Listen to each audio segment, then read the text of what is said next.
경상북도 작은 시골 마을. 66세 박순애 할머니는 비에 젖은 고양이 한 마리를 구해주었습니다.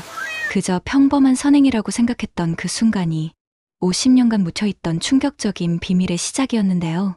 며칠 후 고양이가 파낸 뒷마당 흙더미에서 나온 것은 사람의 뼈였습니다.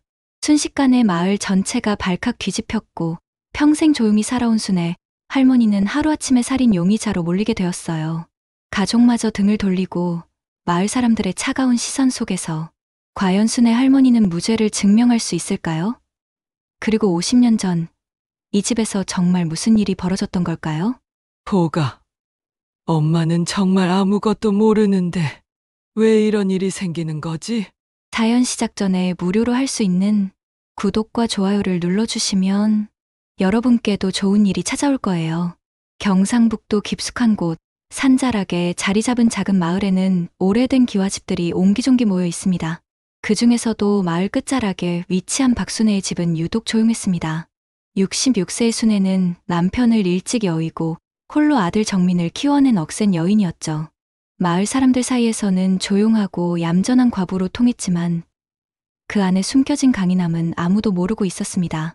늦봄의 어느 날, 하늘에서는 부슬부슬 비가 내리고 있었습니다.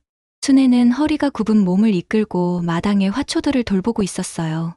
아이고, 비 맞으면 안 되는데 하며 작은 화분들을 처마 밑으로 옮기는 순애의 얼굴에는 세월의 흔적이 깊게 새겨져 있었습니다. 깊게 패인 주름 사이로 따뜻한 미소가 번졌죠. 순애는 이 집에서 30년 넘게 살아왔습니다. 원래 이 집은 마을의 유지였던 최 씨 가문의 것이었지만 최 씨가 서울로 이주하면서 순애 부부에게 넘어왔었죠. 당시만 해도 순애는 25살의 새댁이었고 남편과 함께 꿈에 부푼 신혼생활을 시작했던 곳이기도 했습니다. 그날도 평소와 다르지 않은 하루가 흘러가고 있었어요.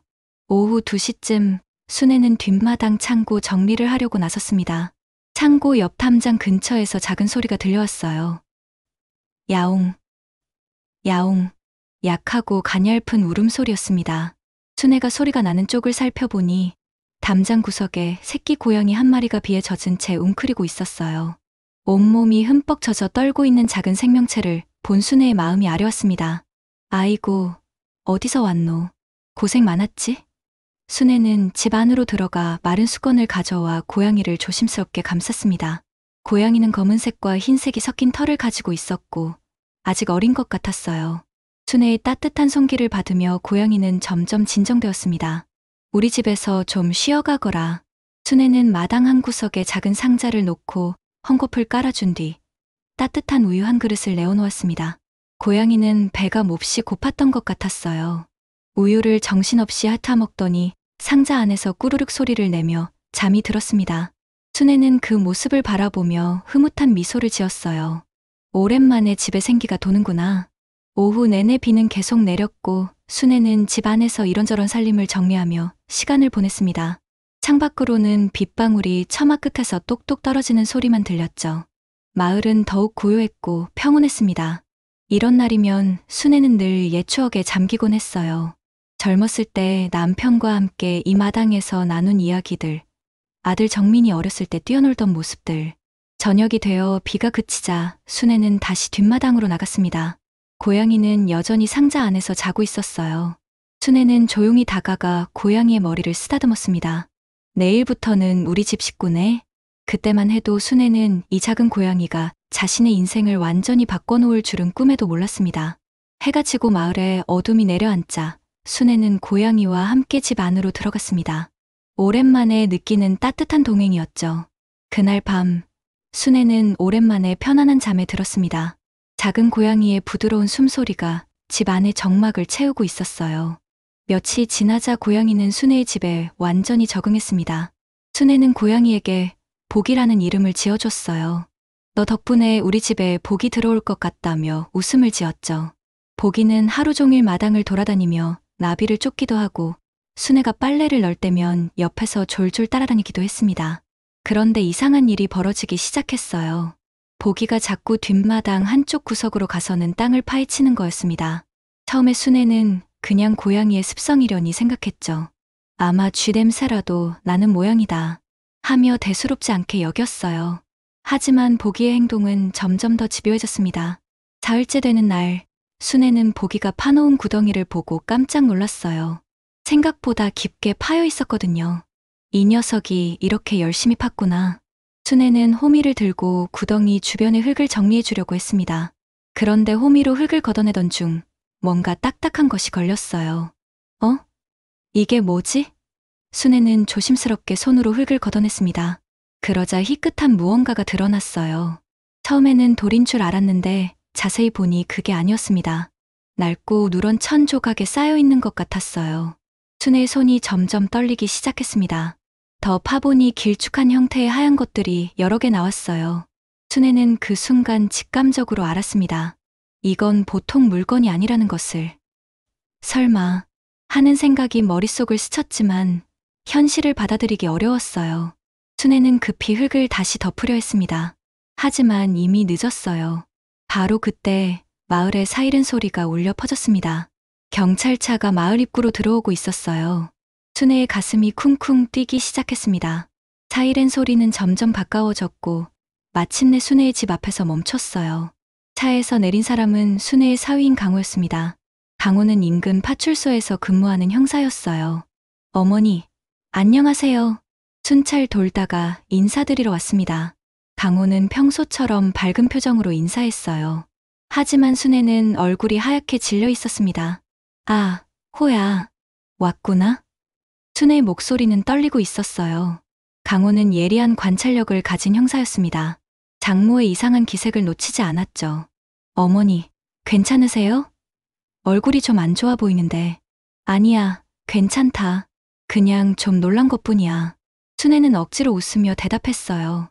하지만 강호의 시선은 이미 뒷마당으로 향하고 있었습니다.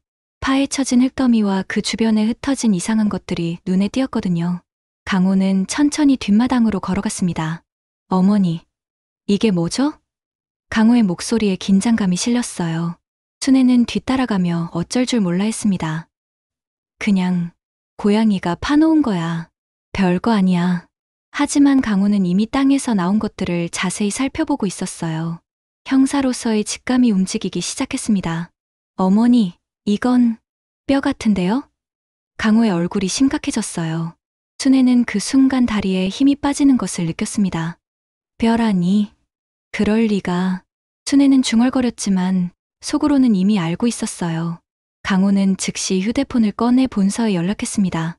네, 저 강호입니다. 긴급 상황이 발생했습니다. 과학수사반과 함께 현장으로 출동 요청드립니다. 순식간에 순애의 평온했던 일상이 무너져 내렸어요.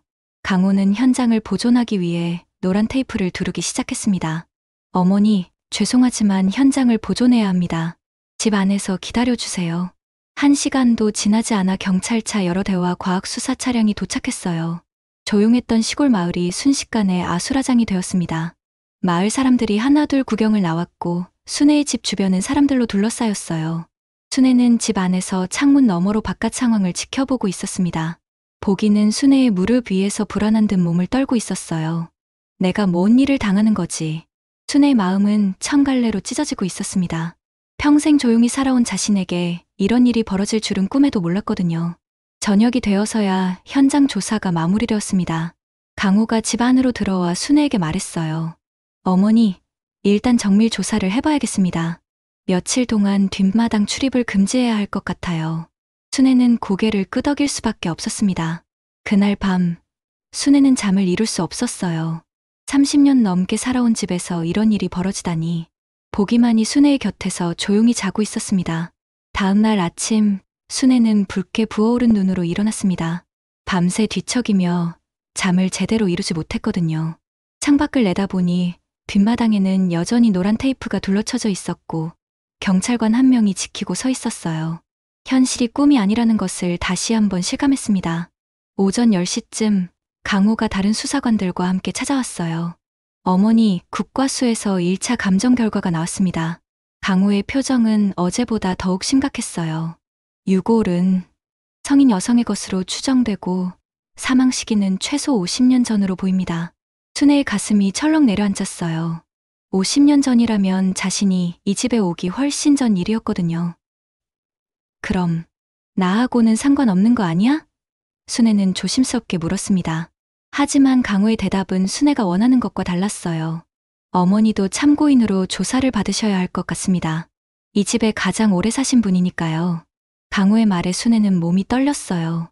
평생 경찰서에 가본 적도 없는 자신이 조사를 받는다니 상상만 해도 끔찍했습니다. 소식은 빠르게 마을 전체로 퍼져나갔어요. 오후부터는 마을 사람들의 수군거림이 시작되었습니다. 순애가 장을 보러 나가자 평소 친하게 지내던 이웃들조차 피하는 기색이 역력했어요.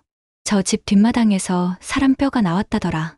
아무래도 뭔가 숨기는 게 있는 것 아닐까? 혼자 사는 사람들은 원래 뭔가 있는 법이야. 사람들의 시선과 속삭임이 순애의 등 뒤에서 따라다녔습니다.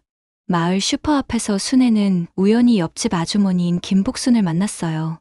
복순은 평소 순애와 가장 가깝게 지내던 사이였는데 오늘은 어색하게 눈을 피했습니다. 순애 씨, 요즘 힘들겠어요.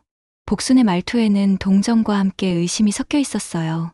복순 씨, 나는 정말 아무것도 모르는 일이야. 순애는 억울함을 토로했지만 복순은 고개만 끄덕이며 얼른 자리를 피했습니다. 순애는 그 순간 세상으로부터 완전히 고립된 기분을 느꼈어요. 저녁 무렵 아들 정민이 급하게 집으로 돌아왔습니다. 정민은 인근 도시에서 회사를 다니며 한 달에 한두 번 어머니를 찾아오곤 했거든요. 엄마, 무슨 일이야? 형부한테 연락받고 깜짝 놀랐어. 정민의 얼굴에는 당황스러움이 가득했어요. 순애는 아들에게 지난 며칠간의 일을 차근차근 설명했습니다. 보기가 땅을 파기 시작한 것부터 유골이 발견된 과정까지. 하지만 이야기를 들으면 들을수록 정민의 표정은 어두워졌어요. 엄마, 정말 아무것도 모르는 거야? 정민의 질문에 순애는 깜짝 놀랐어요.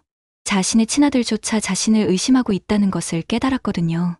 정민아, 엄마가 언제 거짓말한 적이 있니? 나는 정말 모르는 일이야. 하지만 정민의 의심은 쉽게 가시지 않았어요. 그런데 하필 우리 집에서 이상하지 않아? 정민은 계속 해묻기 시작했습니다. 순애의 마음은 점점 무너져 내렸어요. 세상에서 가장 믿었던 아들마저 자신을 의심하다니. 그날 밤 정민은 어머니와 함께 과거를 되짚어보기 시작했어요. 엄마, 이 집 원래 주인이 최 씨였다면서. 그 사람들에 대해 아는 거 있어? 순애는 기억을 더듬어 보았습니다. 최 씨 집안은 마을에서 꽤 힘있는 집안이었어. 아버지 최만수는 마을 이장도 했고 땅도 많이 가지고 있었지. 순애는 30년 전 기억을 떠올리며 말했어요.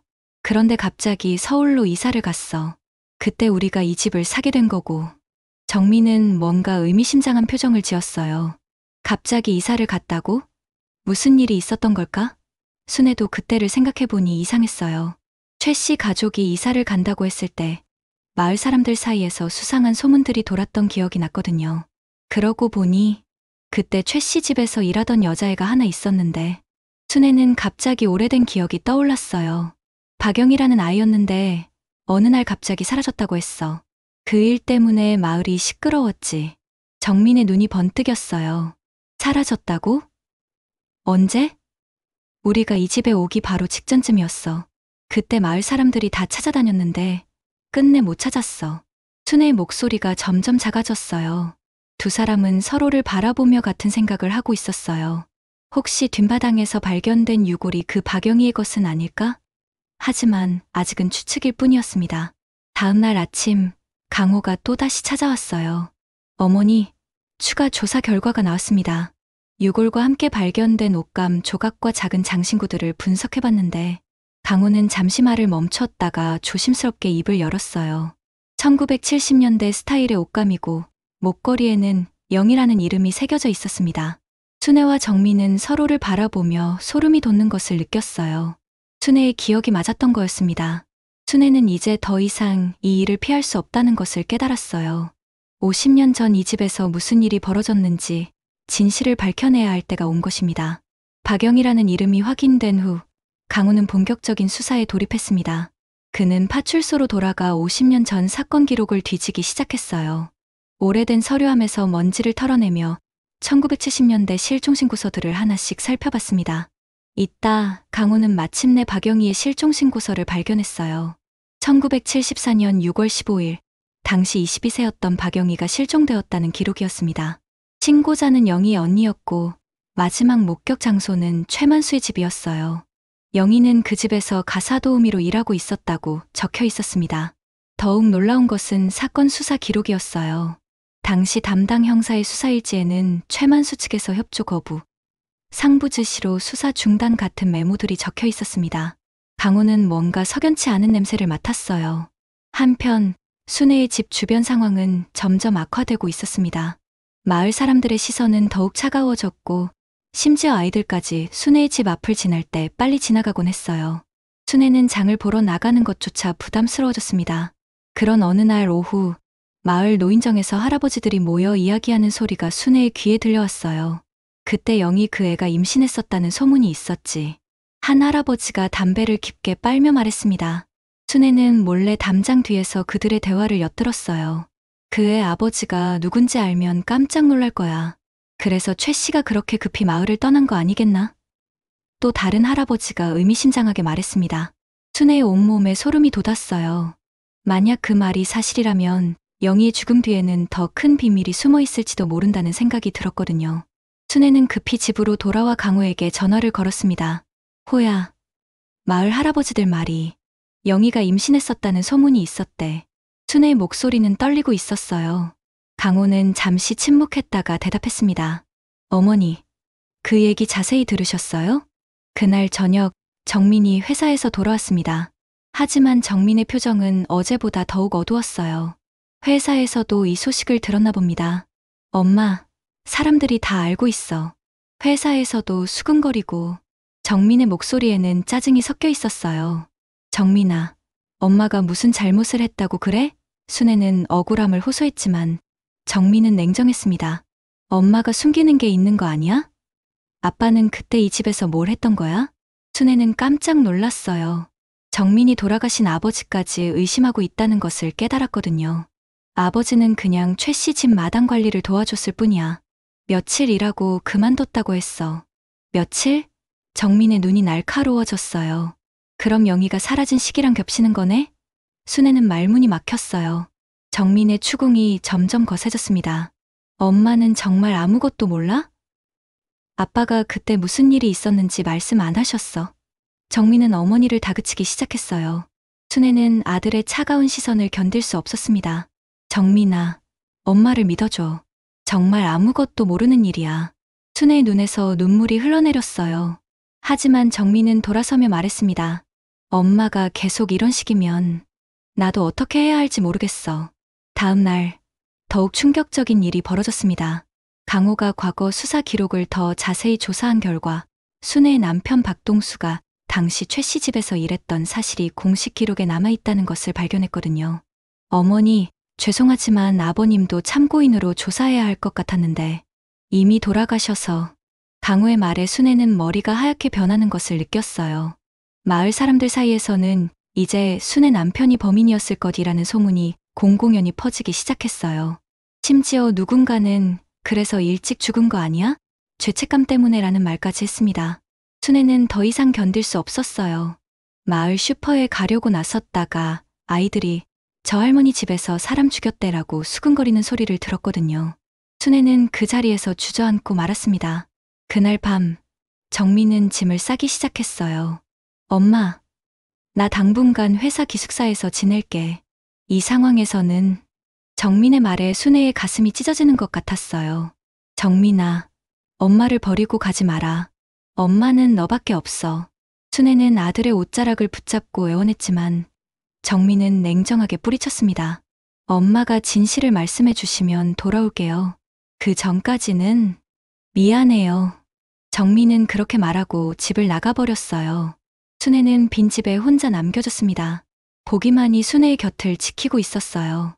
순애는 보기를 안고 눈물을 흘렸습니다. 보가, 너만 엄마를 믿어주는구나. 하지만 보기조차 뒷마당에서 뭔가를 더 찾는 듯한 행동을 계속하고 있었어요. 그날 밤 순애는 돌아가신 남편의 사진을 바라보며 중얼거렸습니다. 당신, 그때 정말 무슨 일이 있었던 거예요? 하지만 사진 속 남편은 아무 대답도 하지 않았어요. 순애는 이제 완전히 고립되었습니다. 아들마저 떠나고 마을 사람들은 등을 돌렸으며 심지어 죽은 남편까지 의심받는 상황. 순애는 절망 속에서 하루하루를 버텨나가야 했습니다. 정민이 집을 나간 지 사흘이 지났습니다. 순애는 하루 종일 창문 너머로 아들이 돌아오기를 기다렸지만 정민은 나타나지 않았어요. 전화를 걸어도 받지 않았고 문자 메시지도 입신만 반복되었습니다. 순애의 마음은 점점 무너져 내렸어요. 그런 어느 날 아침, 순애는 대문 앞에서 끔찍한 광경을 목격했습니다. 대문에 붉은 페인트로 살인자 집안이라고 큰 글씨가 쓰여 있었거든요. 페인트는 아직 마르지 않아 뚝뚝 흘러내리고 있었어요. 순애는 그 자리에서 주저앉고 말았습니다. 누가 이런 짓을. 순애의 목소리는 떨리고 있었어요. 이웃집 창문에서 커튼이 살짝 움직이는 것이 보였지만 아무도 나와서 도와주지 않았습니다. 오히려 사람들은 더욱 노골적으로 피하기 시작했어요. 순애는 떨리는 손으로 페인트를 닦아내려 했지만 쉽게 지워지지 않았어요. 보가, 우리가 무슨 잘못을 했을까? 보기는 순애의 발치에서 슬픈 듯 야옹거렸습니다. 마치 순애의 마음을 알아주는 것 같았어요. 오후가 되자 더욱 충격적인 일이 벌어졌습니다. 마을 이장이 직접 순애의 집으로 찾아온 거였어요. 순애 씨, 마을 사람들이 많이 불안해하고 있어요. 이장의 표정은 심각했습니다. 무슨 말씀이세요? 순애는 불안한 마음으로 물었어요. 이장은 한숨을 쉬며 말을 이었습니다. 사실 마을 사람들이 모임을 가졌는데 순애 씨 집 때문에 마을 이미지가 나빠진다고 해서. 순애의 가슴이 철렁 내려앉았어요. 그래서 어쩌자는 말씀이세요? 이장은 눈을 피하며 대답했습니다. 당분간 다른 곳에서 지내시는 게 어떨까요? 사건이 해결될 때까지만. 이장님, 저는 아무 잘못이 없어요. 이 집이 제 집인데 왜 제가 나가야 하죠? 순애는 억울함을 토로했지만 이장은 고개를 저었어요. 순애 씨 마음은 이해하지만 마을 분위기가 하도 안 좋아서. 그날 저녁 정민이 갑자기 집에 나타났습니다. 하지만 반가운 마음도 잠시 정민의 표정은 더욱 어두워져 있었어요. 엄마, 회사에서 휴직하라고 했어요. 정민의 목소리는 차갑기만 했습니다. 뭐라고? 순애는 깜짝 놀랐어요. 왜 갑자기 휴직을? 정민은 소파에 털썩 주저앉으며 대답했어요. 회사 이미지에 안 좋다고. 사건이 해결될 때까지 나오지 말라고 했어요. 정민의 얼굴에는 원망이 가득했어요. 엄마 때문에 내 인생이 망가지고 있어요. 동료들은 나를 피하고 승진에서도 밀려날 거예요. 순애는 아들의 말에 가슴이 찢어지는 것 같았습니다. 정민아, 엄마가 미안해. 하지만 엄마는 정말. 순애가 말하려 하자 정민이 크게 소리쳤어요. 그만해요. 엄마가 계속 모른다고만 하니까 이렇게 된 거잖아요. 정민은 화가 나서 짐을 더 챙기기 시작했어요. 엄마가 진실을 숨기는 한 나는 더 이상 여기 있을 수 없어요. 순애는 아들을 붙잡으려 했지만 정민은 뿌리쳤습니다. 정민아, 제발 엄마를 믿어줘. 엄마는 너밖에 없어. 순애는 무릎을 꿇고 애원했지만 정민은 냉정했어요. 엄마가 숨기는 게 있다는 걸 다 알고 있어요. 아빠가 그때 뭘 했는지 말해주세요. 그날 밤 정민은 결국 집을 완전히 떠났습니다. 당분간 연락하지 마세요. 이 문제가 해결되기 전까지는. 정민의 마지막 말이 순애의 가슴에 비수처럼 박혔어요. 며칠 후 더욱 절망적인 소식이 들려왔습니다. 강호가 추가 조사 결과를 가지고 왔는데 충격적인 내용이었어요. 어머니, 아버님이 당시 최 씨 집에서 일한 기간이 영희 씨 실종 시기와 정확히 일치합니다. 순애의 얼굴이 하얗게 질렸어요. 그리고 아버님이 갑자기 그 일을 그만둔 날이 영희 씨가 마지막으로 목격된 바로 그날입니다. 강호의 말에 순애는 현기증을 느꼈어요. 호야, 그게 무슨 뜻이야? 순애는 떨리는 목소리로 물었어요. 강호는 조심스럽게 대답했습니다. 어머니도 이제 정식 참고인이 아니라 용의자로 분류될 수 있습니다. 그 소식은 삽시간에 마을 전체로 퍼졌어요. 사람들은 이제 대놓고 순애를 범죄자 취급하기 시작했습니다. 마을 슈퍼에서는 순애의 출입을 거부했고 우체국에서도 냉대를 받았어요. 어느 날 밤 순애의 집 앞에 또 다른 낙서가 생겼습니다. 이번에는 마을에서 나가라는 글씨였어요. 심지어 창문에 돌을 던진 흔적도 있었습니다. 순애는 더 이상 견딜 수 없었어요. 순애는 혼자 남은 집에서 보기와 함께 하루하루를 버텨나갔습니다. 전화는 끊어져 있었고 가스와 전기마저 끊길 위험에 처했어요. 마을 사람들의 따가운 시선 때문에 외출조차 힘들어졌습니다. 보가, 엄마가 정말 잘못한 게 있는 걸까? 순애는 보기를 안고 중얼거렸어요. 보기는 순애의 뺨을 핥으며 위로해 주었습니다. 그 순간 순애는 절망적인 생각마저 들었어요. 하지만 그때 강호만큼은 다른 생각을 하고 있었습니다. 형사로서의 직감으로 뭔가 석연치 않은 부분들을 발견하기 시작했거든요. 어머니가 진짜 범인이라면 왜 이렇게 당당할까? 강호는 혼자 중얼거렸어요. 강호는 사건을 다시 처음부터 검토해보기로 마음먹었습니다. 분명히 놓친 부분이 있을 거라고 확신했거든요. 하지만 순애는 그런 사실을 모른 채 절망의 나락으로 떨어져 가고 있었어요. 순애의 인생에서 가장 어두운 시간이 시작되었습니다. 가족도, 이웃도, 마을도 모두 등을 돌린 상황에서 순애는 홀로 진실을 향한 외로운 싸움을 이어가야 했어요. 강호는 파출소에서 밤늦게까지 오래된 사건 기록들을 뒤지고 있었습니다. 뭔가 놓친 부분이 있다는 직감이 계속 들었거든요. 형사로서 15년간 쌓아온 경험이 이번 사건에 숨겨진 진실이 있다고 속삭이고 있었어요. 먼지가 쌓인 오래된 서류함에서 강호는 당시 사건을 담당했던 김영사의 개인 수첩을 발견했습니다. 공식 기록에는 없는 내용들이 적혀 있었어요. 최만수, 사건 무마 압력 가용, 상부에서 수사 중단 지시, 뭔가 숨기고 있음이라는 메모들이 눈에 띄었습니다. 이상하다. 강호는 중얼거렸어요. 왜 당시 수사가 제대로 이루어지지 않았을까? 그리고 왜 최 씨 가문이 그렇게 급하게 마을을 떠났을까? 강호는 더 깊이 파고들기 시작했습니다. 다음 날 아침, 강호는 순애의 집을 찾아갔습니다. 순애는 며칠째 제대로 먹지도 못하고 있었어요. 얼굴은 초췌했고 눈가에는 다크서클이 짙게 깔려 있었습니다. 어머니, 몸 좀 챙기세요. 강호는 순애에게 조심스럽게 물어보기 시작했어요. 어머니, 당시 최 씨 집에서 뭔가 이상한 일은 없었나요? 아무리 작은 것이라도 기억나는 게 있으시면.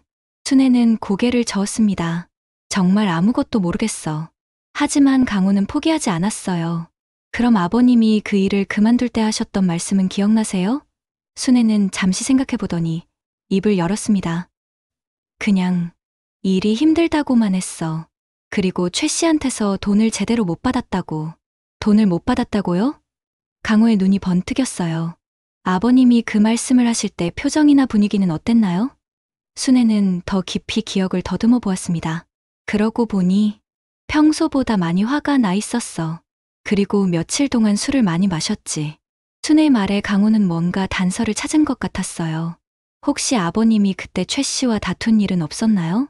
순애는 갑자기 오래된 기억이 떠올랐어요. 아, 맞다. 한 번 집에 와서 손등에 상처가 있었어. 물어봤더니 일하다가 다쳤다고 했는데 강호는 이 정보를 메모했습니다. 그날 오후 강호는 뒷마당을 다시 자세히 살펴보기 시작했어요. 과학수사팀이 놓친 부분이 있을지도 모른다는 생각이 들었거든요. 보기는 여전히 그 주변을 맴돌며 뭔가를 찾는 듯한 행동을 보였습니다. 보가, 너는 뭘 찾고 있는 거니? 강호는 보기의 행동을 유심히 관찰했어요. 보기는 유골이 발견된 곳에서 조금 떨어진 곳을 계속 파고 있었습니다. 강호는 그 자리를 자세히 들여다보았어요. 삽으로 조심스럽게 흙을 파내자 작은 금속 조각이 나왔습니다. 녹이 슬어 알아보기 힘들었지만 자세히 보니 목걸이 같은 것이었어요. 그런데 이 목걸이에는 YH라는 이니셜이 새겨져 있었습니다. 영희, 강호는 중얼거렸어요. 이건 분명 박영희의 것이었습니다. 하지만 이상한 점이 있었어요. 목걸이 체인이 끊어져 있었거든요. 마치 누군가 억지로 뜯어낸 것처럼 보였습니다. 강호는 즉시 이 발견을 상부에 보고했어요. 그리고 마을 노인들을 찾아가 더 자세한 증언을 듣기 시작했습니다. 먼저 찾아간 곳은 마을에서 가장 오래 산 할아버지인 김노인의 집이었어요.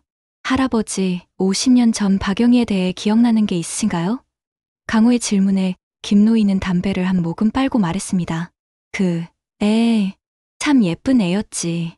그런데 최 씨 집에서 일하면서부터 많이 달라졌어. 어떻게 달라졌다는 말씀이세요? 처음엔 밝았는데 나중엔 항상 우울해 보였거든. 그리고 김노인은 잠시 말을 멈추었다가 이어갔습니다. 최 씨 아들놈이 그 애를 자꾸 괴롭혔다는 소문이 있었어. 강호의 심장이 빨리 뛰기 시작했어요. 최 씨 아들이요? 어떻게 괴롭혔다는 건가요? 김노인은 주변을 둘러보더니 목소리를 낮췄습니다. 그놈이 영희를 좋아했는데 영희가 거절하니까. 그래서 어떻게 됐나요? 강우는 숨을 죽이고 들었어요. 영희가 임신했다는 소문이 돌았지. 그런데 그 아버지가 누군지는 모르겠고 그 후에 갑자기 사라진 거야. 강우는 더 많은 증언을 수집하기 위해 다른 마을 어르신들도 찾아갔습니다. 대부분 비슷한 이야기를 했어요. 최 씨 집안의 아들이 영희를 괴롭혔다는 것, 그리고 영희가 임신했다는 소문이 있었다는 것. 저녁이 되어 강우는 순애에게 돌아가 이야기했습니다. 어머니, 뭔가 진실이 보이기 시작해요. 아버님은 범인이 아닐 가능성이 높습니다. 순애의 얼굴에 희망의 빛이 스쳤어요. 정말이야, 호야? 순애는 떨리는 목소리로 물었어요. 강우는 고개를 끄덕였습니다. 네. 하지만 아직 확실한 증거가 필요해요. 좀 더 조사해봐야 합니다. 그날 밤, 강우는 최 씨 가문에 대해 더 자세히 조사해보기로 했습니다. 인터넷으로 검색해보니 최만수의 아들인 최진수가 아직 살아있다는 것을 알았어요. 현재 서울에서 사업을 하고 있었습니다. 강우는 최진수에게 연락을 시도했어요. 하지만 최진수는 전화를 받지 않았고 사무실로 연락해도 만날 수 없다는 답변만 돌아왔습니다. 분명히 뭔가 숨기고 있다는 확신이 들었어요. 한편 순애는 강우의 말에 조금 희망을 품게 되었지만 여전히 마을 사람들의 시선은 차가웠어요. 하지만 이제는 포기하지 않기로 마음먹었습니다. 진실이 밝혀질 때까지 견뎌내겠다고 다짐했어요. 보기는 여전히 뒷마당에서 뭔가를 찾고 있었습니다. 마치 아직 더 많은 비밀이 숨겨져 있다는 것을 알고 있는 것처럼. 순애는 보기를 보며 생각했어요. 너 덕분에 진실이 밝혀질 수 있을 것 같다. 진실의 실마리가 하나둘 풀려가기 시작했습니다. 하지만 아직 갈 길이 멀었어요. 50년 전의 진실을 완전히 밝혀내기 위해서는 더 큰 용기와 증거가 필요했습니다. 강우는 며칠 동안 최진수와 연락을 시도했지만 계속 실패했습니다. 하지만 포기할 수 없었어요. 형사로서의 직감이 최진수야말로 이 사건의 열쇠를 쥐고 있다고 확신했거든요. 마침내 강우는 직접 서울로 올라가기로 결심했습니다. 어머니, 서울에 다녀올게요. 며칠 걸릴 것 같아요. 강우는 순애에게 말했어요. 순애는 불안한 마음이 들었지만 강우를 믿고 기다리기로 했습니다. 조심해서 다녀와. 우리 보기가 엄마랑 집 지킬게. 서울에 도착한 강우는 최진수의 회사를 찾아갔습니다. 하지만 비서는 사장님은 출장 중이시다며 만남을 거부했어요. 강우는 계속 기다렸습니다. 이틀째, 3일째, 마침내 최진수가 회사에 나타났어요. 최진수 씨죠? 저는 경북 파출소 강우 형사입니다. 강우가 신분증을 내보이자 최진수의 얼굴이 순간 굳어졌어요. 무슨 일로 오셨나요? 최진수의 목소리는 떨리고 있었습니다. 박영희 씨 사건에 대해 얘기하러 왔습니다. 강우의 말에 최진수는 한순간 얼굴이 새하얗게 변했어요. 그게 무슨... 최진수는 말을 잇지 못했습니다. 50년 전의 기억이 머릿속에서 되살아나고 있었거든요. 사무실에서 이야기할까요? 강우는 침착하게 말했어요. 최진수는 어쩔 수 없이 강우를 사무실로 안내했습니다. 사무실 문이 닫히자 강우는 본격적인 추궁을 시작했어요. 50년 전 당신 집에서 일하던 박영희 씨가 실종됐습니다. 그리고 최근에 그분의 유골이 발견됐어요. 강우는 천천히 말했습니다. 당신은 그때 뭘 하고 있었나요? 최진수는 손을 떨며 물을 마셨어요. 저는 그때 어렸어요. 25이었고, 25이면 어린 나이가 아니죠. 충분히 기억할 나이입니다. 강우의 눈빛이 날카로웠어요. 영희 씨가 당신 때문에 힘들어했다는 증언이 있습니다. 당신이 그분을 괴롭혔다고. 강우가 말하자 최진수는 벌떡 일어났어요. 그건 오해입니다. 저는 그냥 뭡니까? 강우는 계속 추궁했어요. 영희 씨가 임신했다는 소문도 있었죠. 혹시 아버지가 누군지 아세요? 최진수의 이마에 땀이 송송 맺히기 시작했습니다. 강우는 가방에서 사진 한 장을 꺼냈어요. 영희의 목걸이 사진이었습니다. 이건 영희 씨 것입니다. 체인이 끊어져 있어요. 누군가 억지로 뜯어낸 것 같은데. 최진수는 그 사진을 보자 몸이 떨리기 시작했어요. 최진수 씨, 진실을 말해주세요. 50년이나 지났어요. 이제 그만 털어놓으시죠. 강우의 목소리는 부드러웠지만 단호했어요. 최진수는 잠시 침묵하더니 고개를 숙였습니다. 저는 최진수의 목소리가 떨렸어요.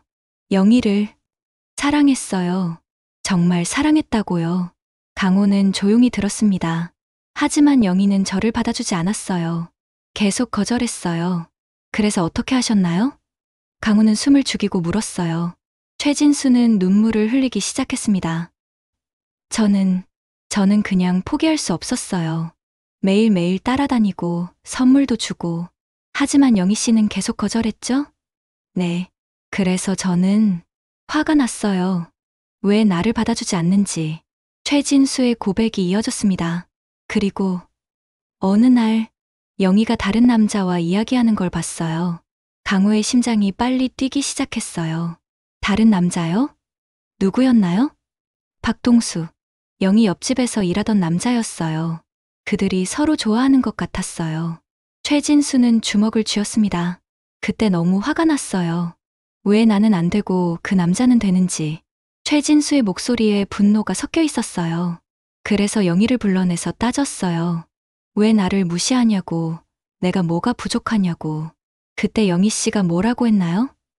강우는 조심스럽게 물었어요. 영희는 자기는 나를 사랑할 수 없다고, 그리고 다른 사람을 사랑한다고 했어요. 그것도 아이까지 생겼다고. 최진수는 얼굴을 손으로 가렸어요. 저는 그 순간 이성을 잃었어요. 왜 나는 안 되냐고 소리치면서 영희를 붙잡았어요. 그런데 영희가 도망가려고 하니까. 그래서 어떻게 됐나요? 강호의 목소리는 더욱 긴장됐어요. 최진수는 한참을 울다가 말했습니다. 저는 영희를 밀쳤어요. 그런데 영희가 뒤로 넘어지면서 머리를 돌에 부딪혔어요. 강호는 충격을 받았어요. 그래서 영희 씨가? 네, 그 자리에서 죽었어요. 최진수는 목을 놓고 울기 시작했습니다. 저는 너무 놀라서 어떻게 해야 할지 몰랐어요. 그래서 시체를 묻었나요? 아버지한테 말했어요. 아버지는 화를 내면서도 덮어주겠다고 했어요. 집안 망신이라고.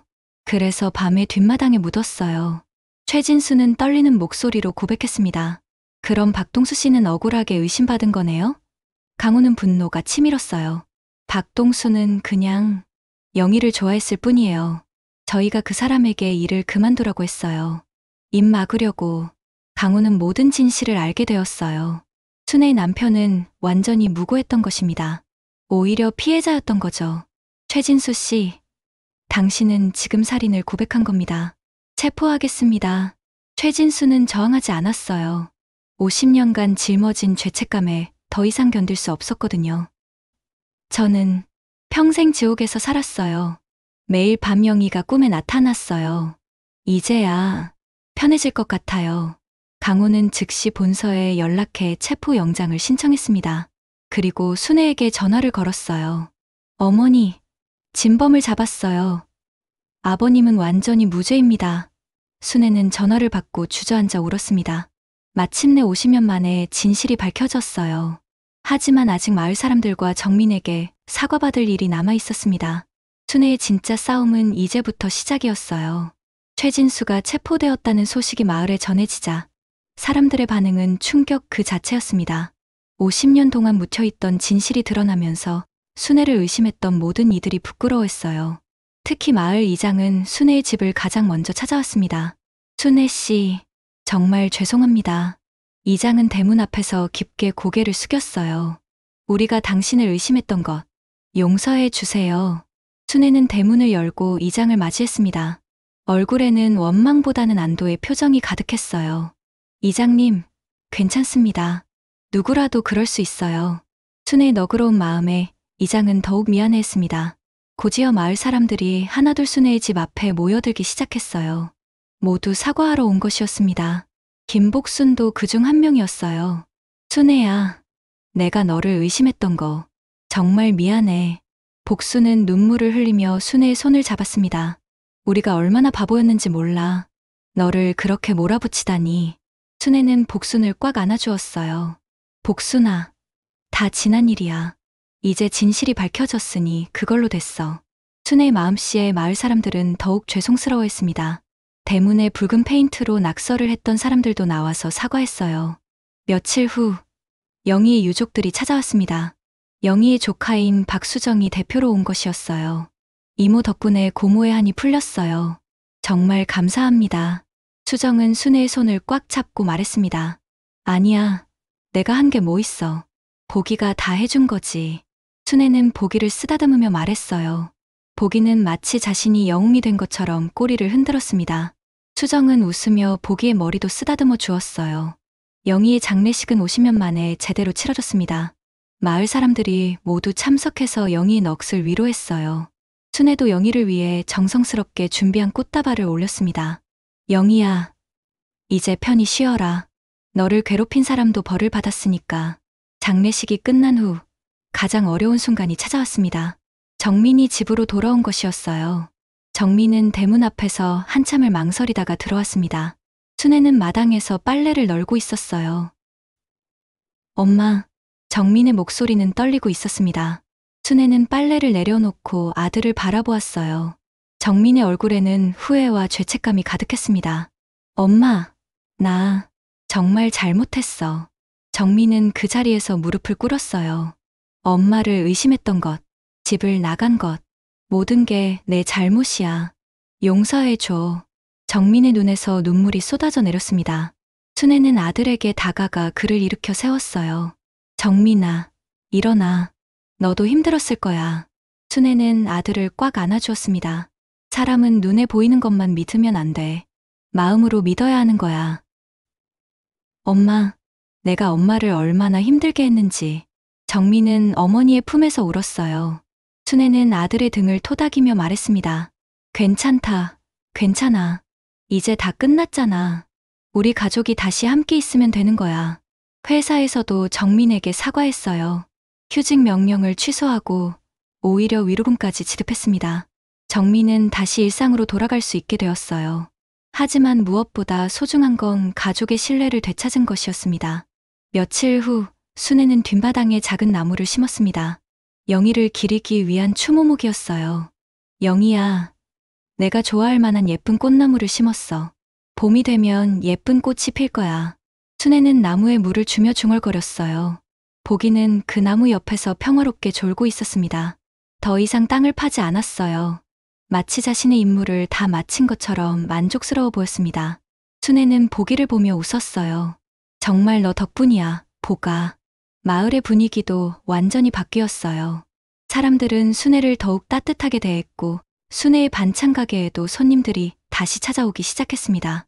이웃들은 순애에게 더욱 친절했고 아이들도 보기와 함께 놀러 오곤 했어요.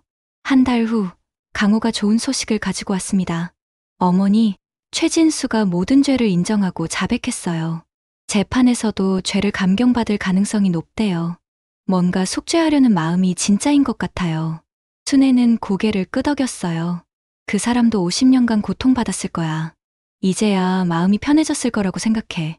순애의 너그러운 마음에 강호는 감동받았습니다. 여름이 지나고 가을이 왔어요. 순애가 심은 추모목에는 작은 꽃봉오리가 맺히기 시작했습니다. 계절에 맞지 않는 기적 같은 일이었어요. 마을 사람들은 이것을 영희의 축복이라고 말했습니다. 어느 날 저녁, 순애는 보기와 함께 마당에 앉아 있었어요. 하늘에는 아름다운 무지개가 걸려 있었습니다. 보가, 우리 정말 잘 견뎌냈다. 순애는 보기를 쓰다듬으며 말했어요. 정민도 옆에 와서 앉았습니다. 엄마, 이번 일로 많이 배웠어. 사람을 함부로 의심하면 안 된다는 것, 그리고 가족을 믿는 게 얼마나 중요한지. 정민은 어머니의 손을 잡았어요. 우리 모두 배운 게 많지. 순애는 하늘의 무지개를 바라보며 말했습니다. 억울한 일이 있어도 진실은 언젠가 밝혀진다는 것, 그리고 사람들의 마음도 언젠가는 돌아온다는 것. 그날 밤, 순애는 오랜만에 깊은 잠에 들었어요. 보기는 순애의 발치에서 평화롭게 자고 있었고 정민도 제 방에서 편안히 잠들었습니다. 50년 전의 억울한 죽음이 밝혀지면서 이 집에도 진정한 평화가 찾아왔어요. 다음 날 아침, 새들의 지저귐 소리에 순애가 잠에서 깼습니다. 창밖으로는 따뜻한 햇살이 들어오고 있었어요. 순애는 창문을 열고 깊게 숨을 들이마셨습니다. 새로운 하루구나. 순애의 얼굴에는 평온한 미소가 번져 있었습니다.